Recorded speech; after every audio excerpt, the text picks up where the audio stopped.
O cristianismo tem uma missão grandiosa: pregar o evangelho em todo o mundo. Mas como fazer isso em uma geografia tão extensa? Qual seria o melhor método para alcançar as massas? Seriam os meios de comunicação? Seriam projetos sociais ou cultos mais modernos? Embora todas estas estratégias sejam válidas, existe algo que jamais podemos esquecer. A maior pregação do evangelho é feita através de uma vida transformada. Veja isso na prática no capítulo 3 do livro de Daniel. O capítulo 3 de Daniel está em ligação com o capítulo anterior. Em Daniel 2, o rei recebeu um sonho de uma grande estátua na qual a cabeça de ouro representava a Babilônia. Inconformado apenas em ser representado na profecia por uma parte do corpo da estátua, em Daniel 3 encontramos a ordem do rei para que se construísse uma estátua toda de ouro e que a mesma fosse adorada por todas as pessoas da região.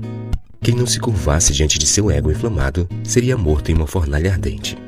Os 6 instrumentos da orquestra de Babilônia estavam apostos para o concerto que, ninguém imaginava, introduziria um dos maiores milagres de toda a história da humanidade. Todas as autoridades estavam reunidas. Os músicos aguardavam a ordem do arauto para dar o sinal, o som de toda sorte de música para que todos, sem exceção, se prostrassem e adorassem a estátua. Quando a música soou, se prostraram os povos, nações e homens de todas as línguas e adoraram a imagem de ouro. Todavia, em meio àquele tapete humano, 3 homens, ainda no vigor da juventude, destoaram a multidão. Enquanto a música fez com que todos caíssem com o rosto em terra, eles permaneceram em pé. Enquanto o medo atravessava o coração da multidão, a confiança e o temor do Senhor sustentavam aqueles 3 arautos da verdade. E mesmo sob terrível ameaça, não curvaram nem sequer a cabeça. Tente imaginar a cena.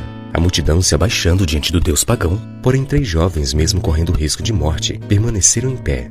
A Bíblia diz que o rei enfurecido os mandou chamar e os questionou pelo comportamento, ameaçando lançá-los na fornalha. Nos versos 17 e 18 encontramos a resposta dos jovens. Se o nosso Deus, a quem servimos, quer livrar-nos, ele nos livrará da fornalha de fogo ardente e das tuas mãos, ó rei.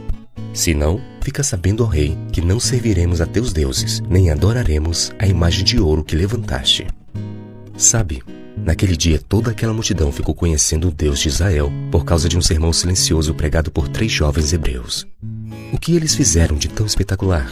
Simplesmente ficaram em pé, enquanto todos se ajoelhavam. Será que isto não nos ensina muita coisa? Queremos realmente evangelizar o mundo? Então precisamos ter uma vida que exemplifique nossa mensagem.